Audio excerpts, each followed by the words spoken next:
Abraham Lincoln est un grand exemple de courage et de patience.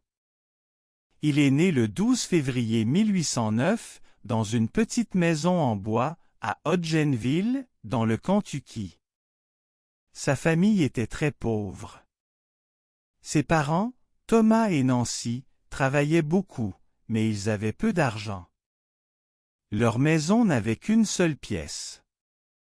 Ils y mangeaient, dormaient et vivaient ensemble. Il n'y avait pas d'école près de chez eux. Les livres étaient rares et chers. Mais Abraham aimait beaucoup lire. Il voulait apprendre tout ce qu'il pouvait. Quand il avait 9 ans, sa mère est morte à cause d'un lait malade. Il était très triste. 1 an plus tard, son père s'est marié avec une autre femme, Sarah. Elle était gentille et aimait Abraham. Elle lui a donné de la tendresse et l'a aidé à lire. Grâce à elle, la maison est devenue plus heureuse. Abraham devait travailler dur à la ferme. Il coupait du bois, faisait des clôtures et travaillait dans les champs. Le soir, quand il était fatigué, il lisait quand même, à la lumière d'une bougie. Il voulait toujours apprendre plus. Quand il avait 22 ans, il a quitté la ferme pour aller dans un petit village de l'Illinois, appelé New Sarum. Là-bas, il a travaillé dans un magasin. Il a rencontré une jeune femme, Anne Rutledge. Elle était douce et gentille. Ils s'aimaient beaucoup, mais Anne est tombée malade et elle est morte. Abraham était encore très triste. Même s'il souffrait, il n'a pas abandonné. Il a continué à croire en lui. Il voulait aider les autres et changer le monde. Alors, à 23 ans, il s'est présenté aux élections dans l'État de l'Illinois. Il n'avait pas d'argent ni d'expérience, mais il croyait en son rêve. Il a perdu, mais il n'a pas arrêté. Il a promis d'essayer encore. Après sa première défaite, Abraham Lincoln n'a pas abandonné. Il a décidé d'apprendre le métier d'avocat.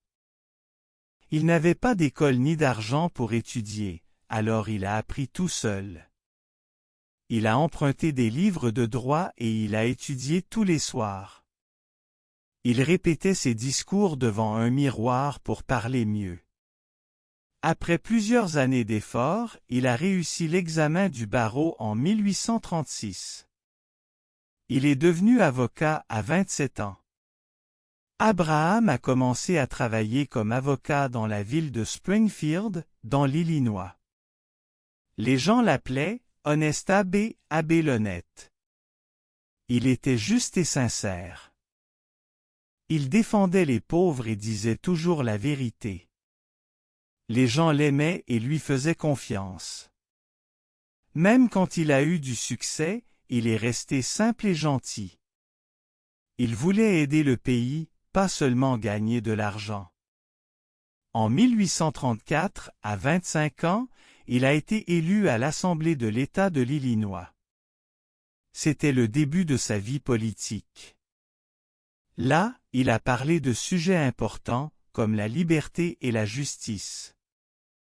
À cette époque, beaucoup de politiciens évitaient de parler de l'esclavage. Mais Abraham, lui, disait que chaque personne devait être libre. Il croyait que tous les humains avaient les mêmes droits. Les gens ont commencé à le remarquer. Ils ont vu qu'il parlait avec calme, mais aussi avec courage. Il disait ce qu'il pensait, même quand ce n'était pas populaire. En 1836, il s'est présenté au Congrès, mais il a perdu encore une fois. Cependant, il ne pensait pas que perdre était une honte. Pour lui, chaque échec était une leçon. Il apprenait à chaque fois, devenant plus fort. Pendant les années suivantes, il a continué son travail d'avocat. Il aidait les gens, il lisait beaucoup et il apprenait à être un meilleur chef. Peu à peu, de plus en plus de personnes ont commencé à croire en lui. Elles voyaient qu'il avait un grand cœur et de bonnes idées. Abraham disait souvent: « Le meilleur moyen de prédire l'avenir, c'est de le créer. » Il croyait qu'avec du travail et du courage, on pouvait tout changer. En 1858, il a été choisi pour être candidat au Sénat des États-Unis. Il savait que ce serait très difficile, mais il a accepté le défi. Il voulait défendre ses idées devant tout le pays. Cette élection a marqué un moment très important dans sa vie. Son adversaire s'appelait Stephen A. Douglas. C'était un homme très connu et puissant. Les deux hommes ont fait des débats célèbres dans tout le pays. Ils parlaient surtout de l'avenir de l'Amérique et de la question de l'esclavage. Lincoln parlait avec clarté et respect. Il n'attaquait pas son adversaire, il défendait ses idées avec calme. Il a dit une phrase célèbre: « Une maison divisée contre elle-même ne peut pas tenir. » Il voulait dire que le pays ne pouvait pas vivre à moitié libre et à moitié esclave. Les États-Unis devaient choisir, la justice ou l'injustice. Il a perdu l'élection du Sénat, mais ses paroles ont touché tout le pays. Les journaux ont publié ses discours. Des milliers de gens ont découvert son nom. Ils ont compris qu'il était un homme honnête, juste et plein de courage. 2 ans plus tard, en 1860, le nouveau Parti républicain l'a choisi comme candidat pour devenir président des États-Unis. Le pays était très divisé. Le Sud voulait garder l'esclavage, le Nord voulait y mettre fin. Lincoln a fait campagne avec un seul grand but: empêcher l'esclavage de s'étendre dans les nouveaux territoires. Le 6 novembre 1860, Abraham Lincoln a été élu 16 président des États-Unis. Sa victoire a choqué les États du Sud. Beaucoup pensaient que son élection allait détruire leur mode de vie. En quelques mois, ces États du Sud ont quitté l'Union pour créer leur propre pays, les États confédérés d'Amérique. L'Amérique était au bord de la guerre. En avril 1861, juste après son arrivée au pouvoir, les premiers coups de feu ont éclaté. C'était le début de la guerre de sécession, la guerre civile américaine. Cette guerre n'était pas seulement politique, c'était une bataille pour l'âme du pays. Lincoln devait sauver l'Union et affronter le problème moral de l'esclavage. Il voulait éviter la violence, mais la paix était impossible. Les deux camps ont perdu beaucoup d'hommes. Lincoln portait ce poids chaque jour. Certains disaient qu'il était trop dur, d'autres qu'il était trop doux. Mais il ne s'est jamais laissé influencer. Il est resté calme et juste, guidé par la patience, le courage et son amour de la justice. Pendant la guerre de sécession, Abraham Lincoln a vécu des moments très difficiles. Le pays était divisé. Des milliers de soldats mouraient des deux côtés. Le président devait rester fort et garder espoir, même quand tout semblait perdu. Lincoln travaillait jour et nuit. Il lisait les rapports de bataille et parlait souvent avec ses généraux. Mais ce qu'il voulait le plus, c'était garder le pays uni et défendre la liberté. Pour lui, cette guerre n'était pas seulement une question de pouvoir ou de territoire. C'était une question de droits humains et de dignité. En juillet 1863, la bataille de Gettysburg changea tout. C'était une des batailles les plus dures de la guerre. Des milliers d'hommes sont morts, mais l'armée de l'Union a gagné. Lincoln était très ému par la souffrance des soldats. Il voulut leur rendre hommage. Le 19 novembre 1863, il prononça un discours très court, mais très célèbre, le discours de Gettysburg. En quelques phrases simples, il parla du vrai sens de la guerre.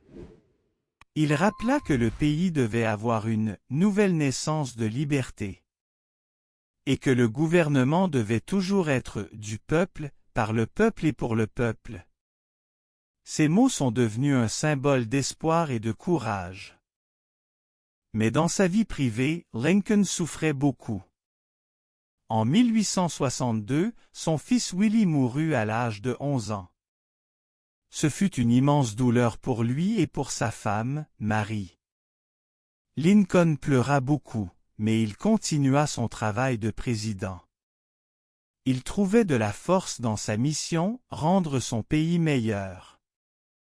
Cette perte le rendit encore plus humain et compatissant. Il comprenait mieux la douleur des autres. Beaucoup disaient qu'il était devenu plus doux, plus proche du peuple. Il voulait mettre fin à la souffrance, surtout celle des esclaves. Alors, en 1863, il prit une grande décision. Il signa la proclamation d'émancipation. Ce texte disait que tous les esclaves des États du Sud étaient désormais libres. C'était un acte très courageux et très dangereux. Mais Lincoln savait que c'était juste. C'était le début d'un grand changement pour l'Amérique. La proclamation d'émancipation de 1863 fut un moment très important dans l'histoire des États-Unis. Avec ce texte, Abraham Lincoln transforma la guerre. Ce n'était plus seulement une guerre pour sauver l'Union, mais une guerre pour la liberté de tous les êtres humains. Beaucoup de gens du Nord n'étaient pas d'accord avec lui. Ils avaient peur que la fin de l'esclavage change trop la société. Mais Lincoln resta fort. Il disait que la paix ne pouvait pas exister sans justice. Et la justice, c'était que chaque personne soit libre. Cette décision donna du courage à beaucoup de gens. Les esclaves commencèrent à s'enfuir vers le nord pour être libres. Les soldats de l'Union se battirent avec encore plus de force. Mais Lincoln savait que pour finir l'esclavage pour toujours, il fallait une nouvelle loi. Il commença donc à travailler pour une nouvelle règle dans la Constitution. Le 13e amendement, qui disait que l'esclavage était interdit dans tout le pays. Pendant ce temps, la guerre continuait. Lincoln avait du mal à trouver un bon général. Beaucoup étaient trop lents ou trop prudents. Mais un jour, il trouva l'homme qu'il cherchait, Ulysses Grant. Grant était courageux et déterminé. Avec lui, l'armée du Nord commença à gagner. En 1864, les forces du Sud devenaient faibles. Lincoln espérait enfin la paix. Mais il voulait une paix sans vengeance. Il rêvait d'un pays uni à nouveau, où le Nord et le Sud pourraient se pardonner. Le 9 avril 1865, le général du Sud, Robert E. Lee, se rendit. La guerre était finie. L'Amérique était libre et unie. Lincoln avait réalisé son rêve. Mais, quelques jours plus tard, un drame arriva. Le 14 avril 1865, Lincoln alla voir une pièce de théâtre à Washington. Pendant le spectacle, un homme tira sur lui. C'était John Wilkes Booth, un sympathisant du Sud. Lincoln fut transporté dans une maison près du théâtre. Il mourut le lendemain matin, le 15 avril. La nouvelle de sa mort bouleversa tout le pays. Des millions de gens pleurèrent. L'homme qui avait libéré les esclaves et sauvé l'Union n'était plus là. Mais son esprit et ses idées allaient continuer à vivre. Après la mort d'Abraham Lincoln, tout le pays était en deuil. Les gens pleuraient partout. Ils avaient perdu un homme juste, courageux et bon. Il avait guidé l'Amérique pendant les années les plus sombres. et il avait donné sa vie pour la liberté et l'unité. Le vice-président, Andrew Johnson, devint le nouveau président. C'était le début d'une période très difficile appelée la Reconstruction. Le Sud était détruit par la guerre. Les maisons, les champs, les routes, tout était en ruine. Il fallait tout reconstruire, le pays, l'économie et surtout la confiance entre les gens. Beaucoup se souvenaient encore des idées de Lincoln. Il voulait un pays sans haine, un pays où les anciens ennemis pouvaient vivre ensemble. Même après sa mort, ces mots restaient vivants. Il donnait de la force à ceux qui voulaient réparer le pays. Avant de mourir, Lincoln avait réussi quelque chose de très important. Le 13e amendement. Cette nouvelle loi abolit l'esclavage dans tout le pays. C'était un grand pas pour la liberté et pour l'égalité. Des millions d'anciens esclaves devinrent enfin libres. Mais le chemin vers l'égalité était encore long. Lincoln rêvait d'un pays où tous les citoyens, peu importe leur couleur de peau, auraient les mêmes droits. Ce rêve allait prendre beaucoup de temps à devenir réalité. Beaucoup d'années de lutte seraient encore nécessaires. L'histoire de Lincoln est devenue un symbole d'espoir. Il montra au monde entier qu'un homme pauvre pouvait devenir grand. S'il travaillait dur et croyait en lui. Il n'avait pas d'école, pas d'argent, mais il voulait apprendre. Avec patience et courage, il devint avocat, puis président. Son parcours prouve que la grandeur ne dépend pas de la richesse, mais du cœur et de la persévérance. Ce qui rendait Lincoln si spécial, ce n'était pas seulement son intelligence, mais aussi sa bonté. Même dans les moments les plus durs, il restait gentil et humain. Il disait que le vrai pouvoir vient du service et du respect, pas de la peur. Il savait pardonner à ceux qui l'avaient combattu. Il croyait toujours que les gens pouvaient changer et faire le bien. Aujourd'hui encore, son exemple inspire des millions de personnes. Il nous rappelle que même quand la vie est difficile, on peut toujours avancer avec courage et gentillesse. Avec le temps, le souvenir de Lincoln est devenu éternel. Son nom et ses paroles sont restés dans le cœur des gens. Des livres, des écoles et des monuments ont été créés pour lui rendre hommage. En 1922, on a construit le mémorial Lincoln à Washington, D.C. C'est un grand bâtiment en pierre blanche avec une statue de Lincoln assis. Il regarde droit devant lui, calme et fort. Sur les murs derrière lui, on peut lire les mots de son célèbre discours de Gettysburg. Ce monument rappelle à tous que Lincoln a vécu et est mort pour la liberté et l'égalité. Le mémorial Lincoln n'est pas seulement un lieu touristique. C'est un symbole d'espoir, de paix et de courage. Des gens de tous les pays viennent le visiter. Ils s'y arrêtent pour réfléchir à la liberté et à la justice. Beaucoup disent que cet endroit donne de la force et du calme. Les paroles de Lincoln sont encore puissantes aujourd'hui. Il disait « Je marche lentement, mais je ne recule jamais ». Cette phrase montre sa façon de vivre. Il savait que le progrès est parfois lent. Mais il croyait qu'il faut toujours avancer, pas abandonner. Lincoln ne laissait jamais une défaite le décourager. Chaque erreur, chaque échec était une leçon.